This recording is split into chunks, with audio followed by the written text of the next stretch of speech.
Mayang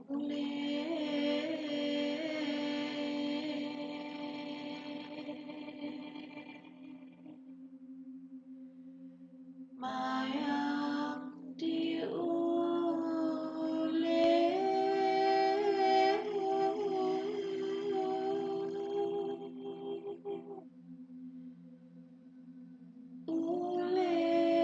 dengan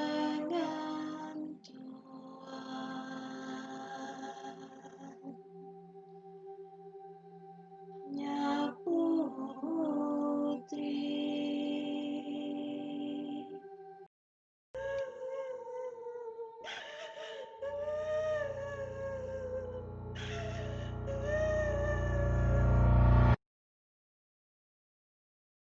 Hello, everyone. Thank you for listening to Eerie Asia.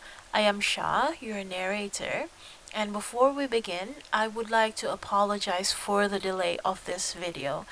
Both of our editor and I have been busy since the end of last year. We were moving from Malaysia to Canada, and we are finally settled down. So, this week on Eerie Asia, I will be telling you two stories about possessions. If you are ready, this is our first possession story on Eerie Asia. You are listening to Eerie Asia with your narrator, Shaw. The stories you are about to hear are for entertainment only. There is no evidence to support their truth.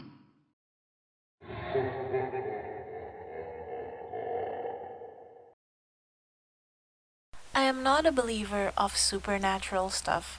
I always believe that they are nothing but superstitions and old wives' tale. The thing about me is, I used to like hanging out with my friend at this 24-hour restaurant near our house in Terengganu. I would often stay until late, and of course, my mother didn't like it. She would tell me that something might follow me home if I stay out late. Me being who I was, I would brush her off every time. So, this restaurant has an outdoor seating area. There is a beach just across the street, and you can feel the breeze from the ocean from there. That is where my best friend, Misa, and I would sit every time we go there. After Misa got married, we didn't go hang out so often anymore. Then she got pregnant with her first child, and we completely stopped going to this restaurant. This was because every time I asked her out to meet, she would tell me that her mother and husband told her not to go out at night because of her sweet blood from being pregnant. About 5 months into her pregnancy, Misa's husband had to go work out of town for a few days. She was supposed to stay at her mom's during that time, but that evening, before heading to her mom's after work, she called me up to hang out with her. She wanted to meet me at the mall, but I convinced her to meet me at our usual hangout place, the beachside restaurant. We arrived there about 7:30 in the evening. We sat at one of the tables outside. We caught up on things and we had dinner. Before we know it, it was already 9 o'clock. We should get going. My mom and husband said I'm sweet-blooded. If they know I'm out at this time, they'll get mad, said Misa. Sweet-blooded? That is just old people's superstitions. It doesn't make any sense. I don't know, babe. Must have come from something, right? Maybe, but time has changed since then. Even if something like that exists before, it would have gone extinct by now. We put up lights everywhere and our nights are no longer quiet. Don't be trapped in old mentality, I said. Misa got quiet. She just stared at the trees on the beach across the street. Hey, did I say something wrong? I'm sorry, I said. But Misa is still quiet. Misa? I touched her arm and she started breathing heavily like she's holding back her anger.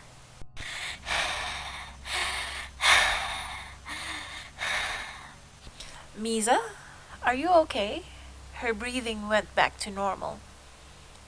Miza?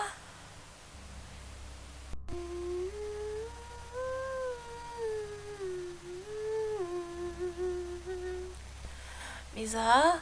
Please don't be like this. I'm sorry, okay? Miza. Who is Misa? I'm not Misa. Misa is not here anymore. Okay, okay, I got you. We'll go home, okay? Home? I am? Home. This is my place. I Life. this woman. And her baby too. They will stay here with me. I knew something was really wrong, so I immediately got up and asked for help from the restaurant staff. Coincidentally, the owner was there and he rushed back with me to our table. When we got to our table, Misa was twirling her hair. Her other hand was rubbing her belly, but the creepy part was her humming.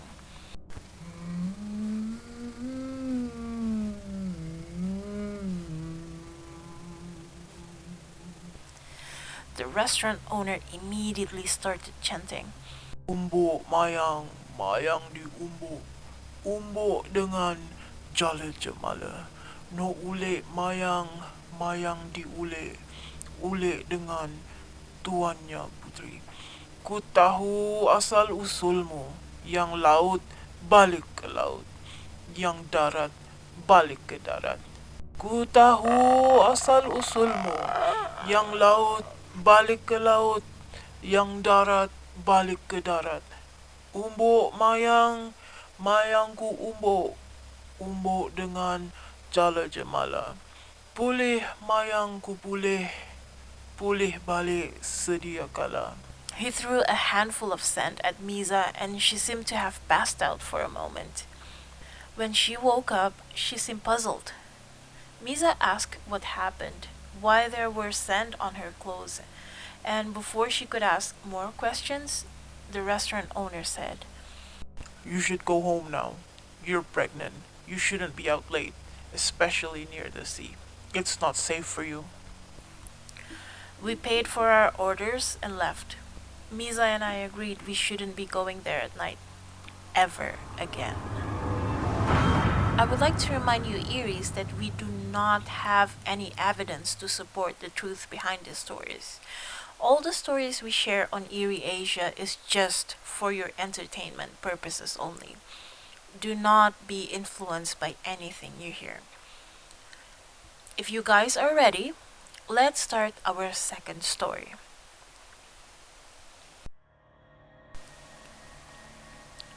My name is Hidayah.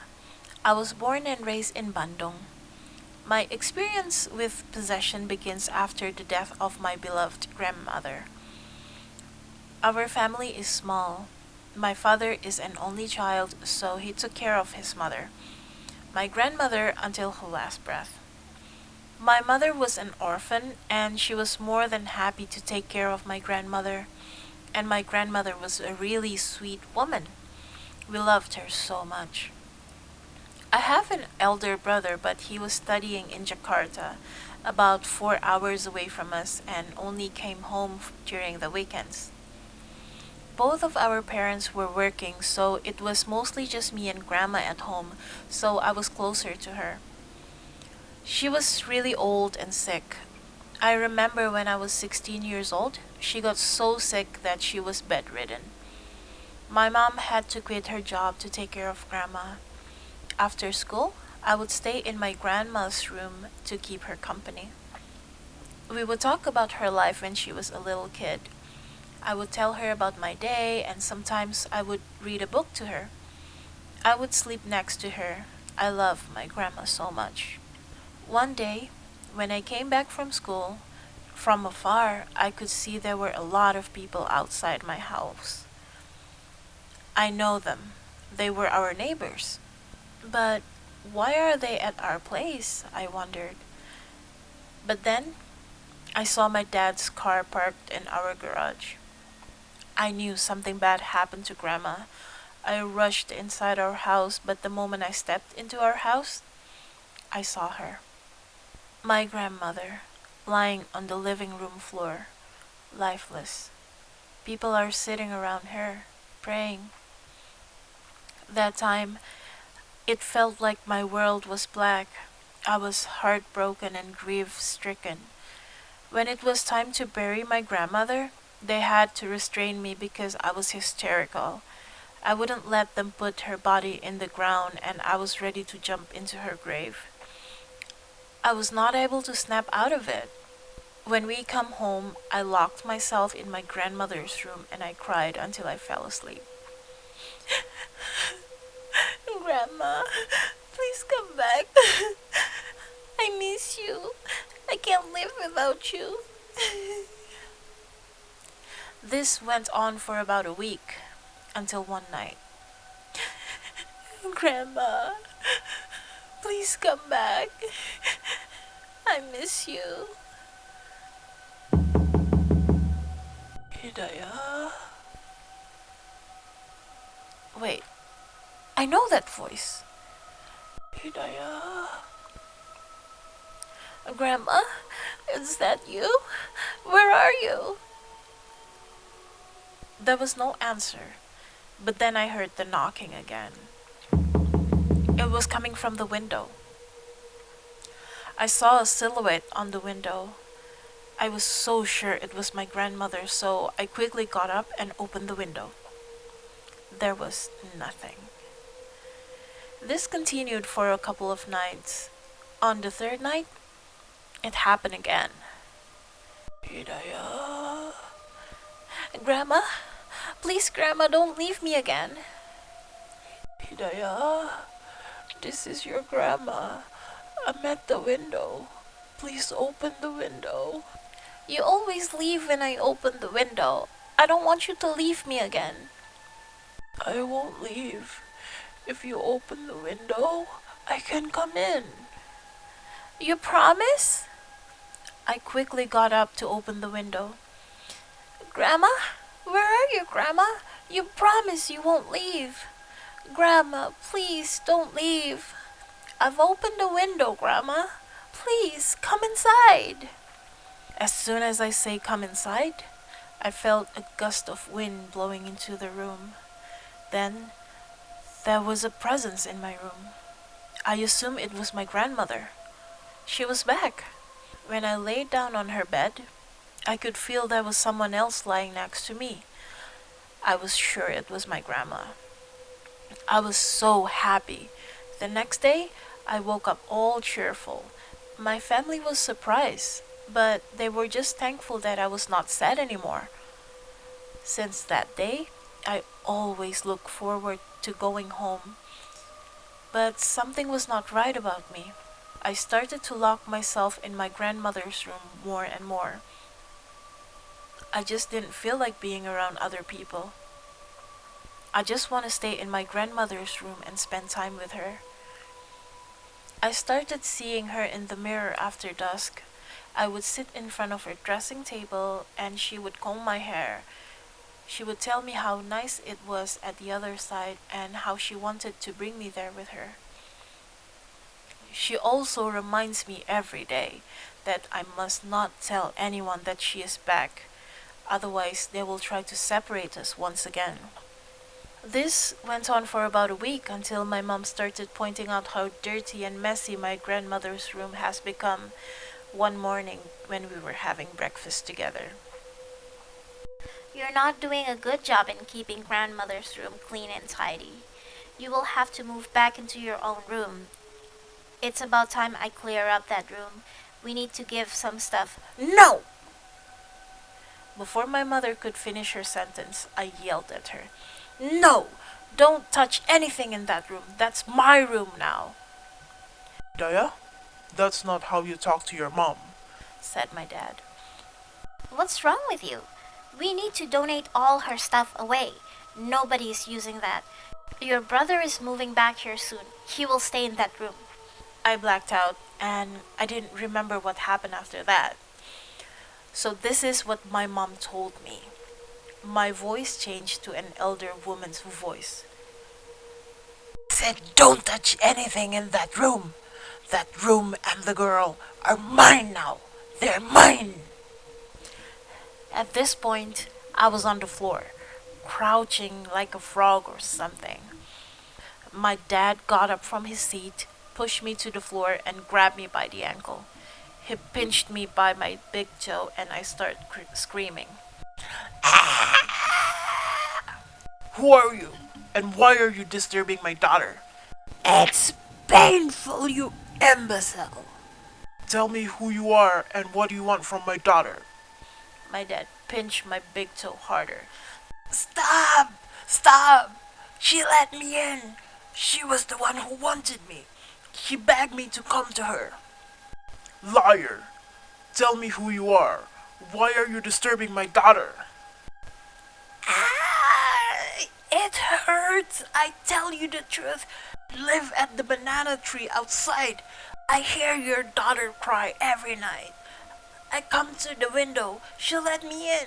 You can hurt me all you want. She is coming with me.